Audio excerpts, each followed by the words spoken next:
ಸಿಗುತ್ತಿಲ್ಲ ಕುಂತರು ನಿಂತರು ನಿನ್ನ ಭಜನೆ ಬೇರೆ ಕೆಲಸನೇ ಇಲ್ಲ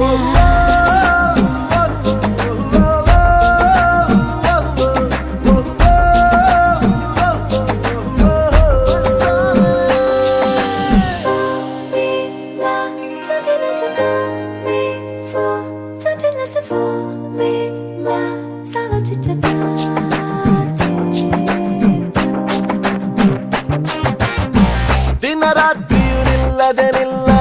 ನಿನ್ನ ಜಾತ್ರೆಯು ಸಾಗಿದೆ ಇದಕ್ಕೊಂದು ಪರಿಹಾರ